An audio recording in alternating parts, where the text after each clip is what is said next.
All right, welcome to Watch Symposium. I'm Austin. All right, you guys know what I'm doing. I'm going to pick up now it's a Coke GMT.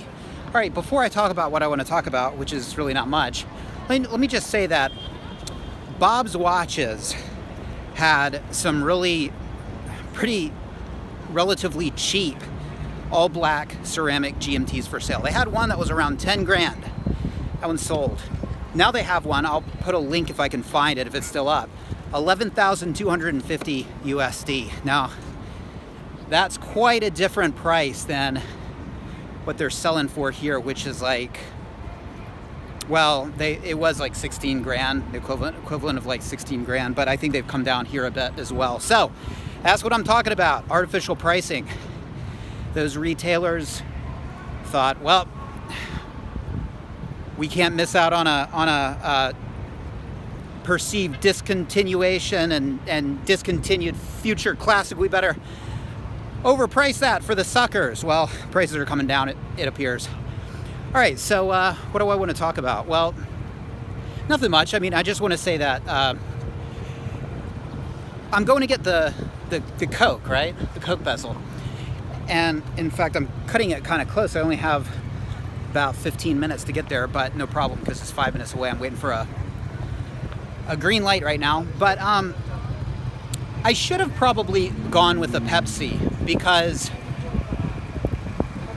yeah, I want to get all the bezel inserts, but what I really want is the Coke. So what I should have done probably is gone with the Pepsi, and then this next time, this coming like in 2 weeks, gone with the Coke, and then stick with the Coke for a while. Because as it stands, I'll have the Coke. I'll probably have the Coke for a week or two, and then I'll get a Pepsi. And because I want the Pepsi, right? Because I want the insert, but I kind of want to wear the Coke. But why did I do it that way? Well, I have this fear, I don't know, unfounded probably, that Rolex is going to change their mind and say, you know, we're going to do it like Vietnam RSCs do it. You can't switch out your inserts. And I thought that would be a disaster scenario. Here I'm messing around with the Pepsi, and I go back in a couple weeks to get the Coke, and they say, yeah, we changed our policy. And that would be disaster because my number one goal was to get the Coke, right? I've got a Pepsi, so that's not that pressing. But it's unfounded, and you'll probably be able to get inserts for years to come. Who knows? I don't know. It seems a little too good to be true. I mean, Rolex is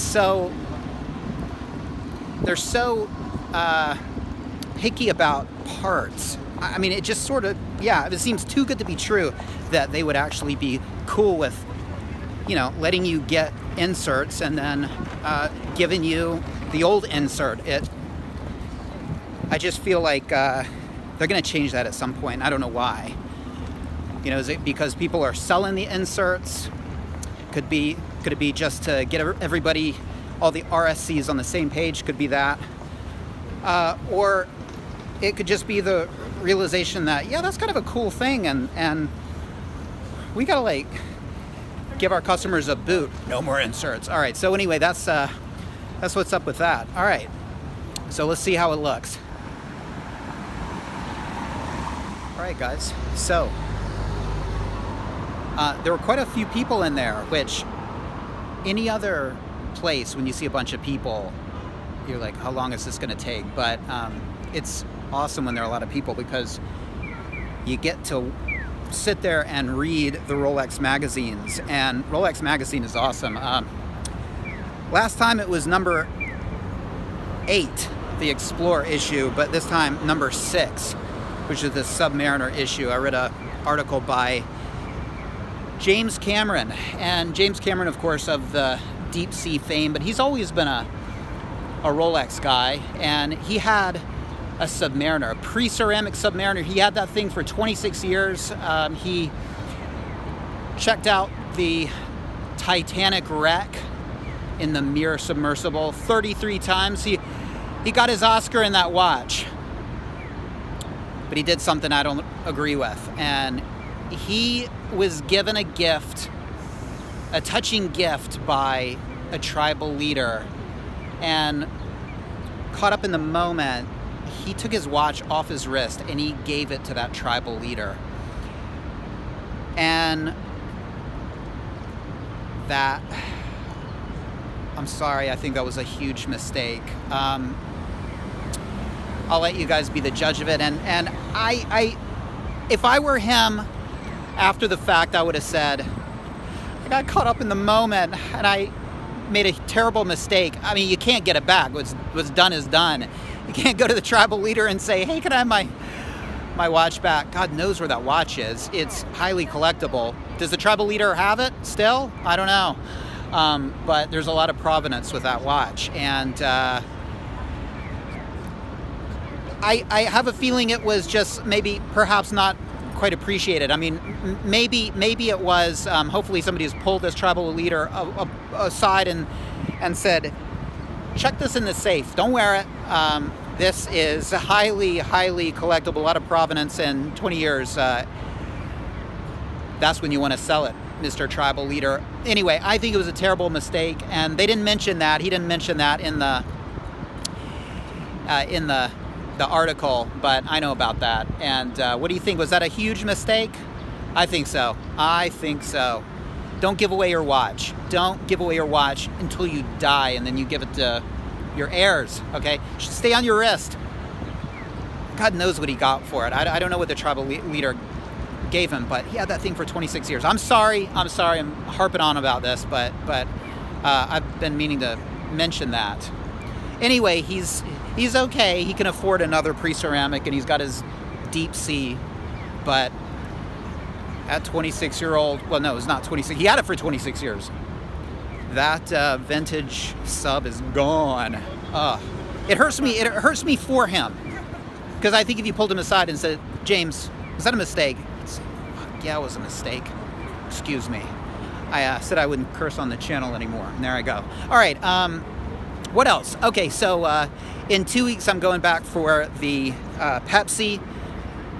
I think it was a communication problem. She's not going to save one for me. It was a different woman, and yeah, the one before was cool about that. She said she'd save it for a month. But anyway, it'll be there, and I'm sure they've got a whole stock of Pepsi inserts. And I'm making you wait, aren't I? Okay, that's mean. There you go. See, check it out. The Coke in all its glory. I asked her. I said,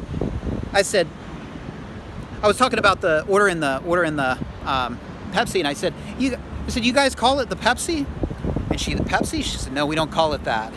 And I said, this is the Coke, right? And she was like, she didn't know that. And then I told her the whole thing about it's because of the can. How could she not know that? I mean, yes, this is Japan, and but I don't know. Maybe she was just being polite, and she's like, I've heard this like every other day. Some guy comes in and asks me about a Pepsi, but they love telling me this story, so I'm gonna let this guy tell me this story like he's educating me. I don't know, but I just found it really weird. They don't know it's called the Pepsi and the Coke, and anyway.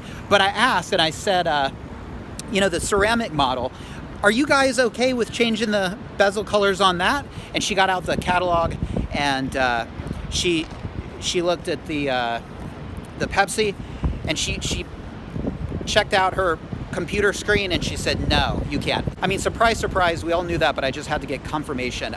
Yeah, when you get a BLNR, you get a BLNR, and it's not gonna ever be a BLRO. I think we knew that.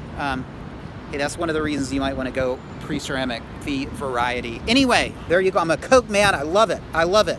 And who knows, maybe I'll never go back for that Pepsi. I probably will. I love going there. So fun. I mean, it's like, I know. I mean, I'm such a fanboy that it's like I want the experience. I'm paying $200 for the not just for the insert, but just to like go there and sit and like read the magazine and ask them little questions like, what do you call it, a Pepsi or not, or whether Anyway, hey, welcome to life as a Rolex fanboy. But yeah, anyway, I will get that Pepsi, but 2 weeks, and if they change the rules and I don't get one, that's okay, because I already have a Pepsi, right? All right, guys, thanks for watching. Take care. See you next time.